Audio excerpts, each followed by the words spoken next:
So today I'm going to give you 10 tips to help you with No Man's Sky while showing you my favorite new star system where 4 out of the 5 planets are so beautiful in their own way. If they ever add a search bar in the galactic star system, be sure to type in Limosegezdo. Actually, that's going to be the first tip. Use galaxy waypoints. If you're anything like me, you sometimes want to retrace your steps. Maybe you like a certain planet, or you're more favorable with the intelligent alien race in that system, so things are cheaper. For whatever reason, use waypoints so that you know how to get back. Trust me, going over 2 star systems without a waypoint, and I assure you, you'll never find it again. Now, you can't place a waypoint until you move out from that system, so just temporarily place a waypoint on a system right next to your current one, then change it to the correct system once you warp to your new destination. Learn to travel fast. Now, I'm sure this is catching on quickly, but just in case you aren't aware, you can travel on foot much faster than sprinting by pressing the melee button, then quickly pressing and holding your jetpack button, almost at the same time. That's how close they have to be pressed together. Be sure to space it out to make it last longer. This is a bit easier with a SCUF controller, but don't fret, because you can't change directions while doing this maneuver anyways. But before the next one, let's start heading over to Agatagono. Absolutely love this planet. It's beautiful, and they're just going to keep getting better and better, I promise. Dismantle parts. There are 2 ways to get a new ship, at least that I know of. Either you buy one, or repair a crashed one. Be sure to dismantle your old ship upgrades to get those precious, hard-to-find elements to help you rebuild those parts in your new ship. This is especially important when you're repairing a ship and you have to stay stuck on that planet until you get the engines back up and running. Now, how does one find a crashed ship? I'm glad you asked. Spam bypass keys. I'm sure you've seen the orange beacons of light that require these keys, and they give you points of interest nearby. The keys are super easy to make. Be sure to spam that beacon and get as many points of interest that you can handle. If you want a drop pod that will upgrade your exosuit, or a location of a crashed ship, then this is what you want to do. Specifically the shelter option. Just keep selecting it until you get that drop pod location. Learn Greek numbers. The various upgrades for your suit, ship, and multi-tool are vast and a bit confusing, especially if you don't know Greek letters, like me. This might be different for you or the exact same way, so this is what I got so far. Theta is the first tier. Sigma is the second tier, and Tau is the third. Also, you can just take a look at the materials needed to make that upgrade.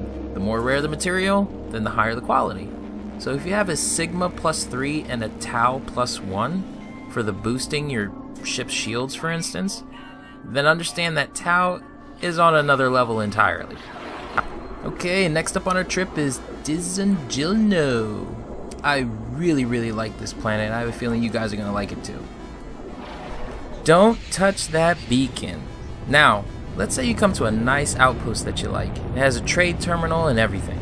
How do you find it later after some exploring? Well, easy. Don't touch the waypoint beacon. These beacons do 3 things.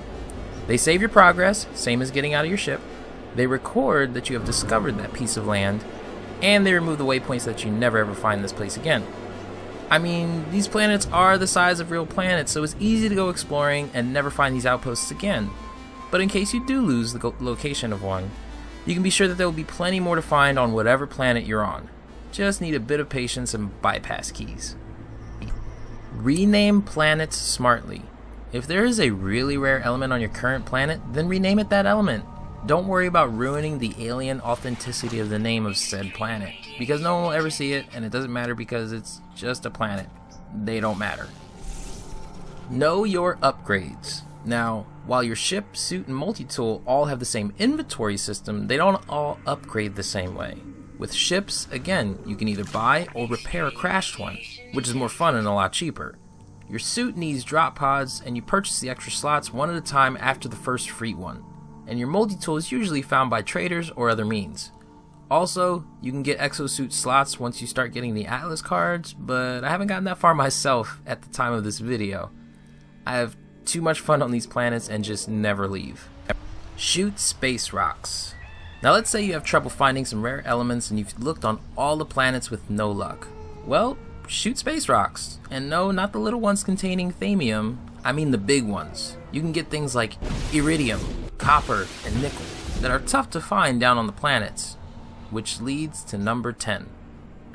Neutrino matrix what? There are 2 computer parts you may or may not have had as much trouble as I have in finding these parts for upgrades. That's because I'm not an aggressive player like some of you. I'm an explorer. Well, you get the neutrino modules from the Sentry Galaxy Police. You see, they drop these soda cans that contain the modules after you destroy them. Then you have the dimensional matrix parts that I've only seen come from the sentry dogs that you may have seen. I found the easiest way to get these guys to even bother to come out to attack you is to scan the area and look for a bright lime green icon with an exclamation point on it. That basically means that if you take that item, that the Galaxy Police will be on you very quickly, and they'll send their dogs after you too. So do that and take everyone out and loot the soda cans they drop. Easy. Bonus tip. Yeah, that's right, bonus tip. But before that, I need to show you this last planet. That's probably my most favorite. Doesn't look like much, huh? Well, that's what I love about this planet. It's that it's deceptively ugly at night.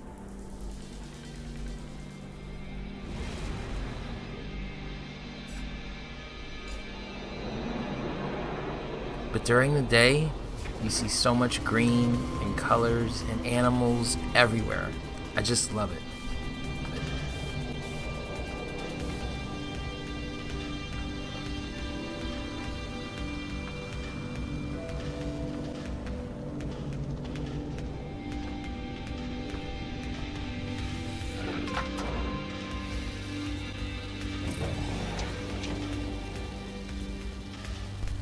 Okay, so enough goofing around. What's the last tip? So this last one may have quite a bit of you confused about how to do it, which is how to repair your ship. See, your ship has the same system as your character. You have shields that recharge very slowly, and health that does not come back. Well, after getting beat up by space pirates, you may notice you didn't replenish your shields in time, and your shield's health is very low. How do you fix it? Well, just go to a trader, and he will offer it to you for an item. No, you say? It's not an option, you say? That's fine. See, the traders actually cycle through different options every time you give them carbon to talk to them. And you can't back out and go back in because the options won't change. So just select the one you want, and the next time you talk to them, they will have a different set of options. Keep doing this until you see the option for repair. For the Gex, you need a Gek relic. Well, that's it for today, guys. Hope you enjoyed. If I missed a tip you were hoping to see or got something wrong, then be sure to leave a comment below. Be sure to share, like, and subscribe if you enjoyed this video. My name is Chit, and I approve this message.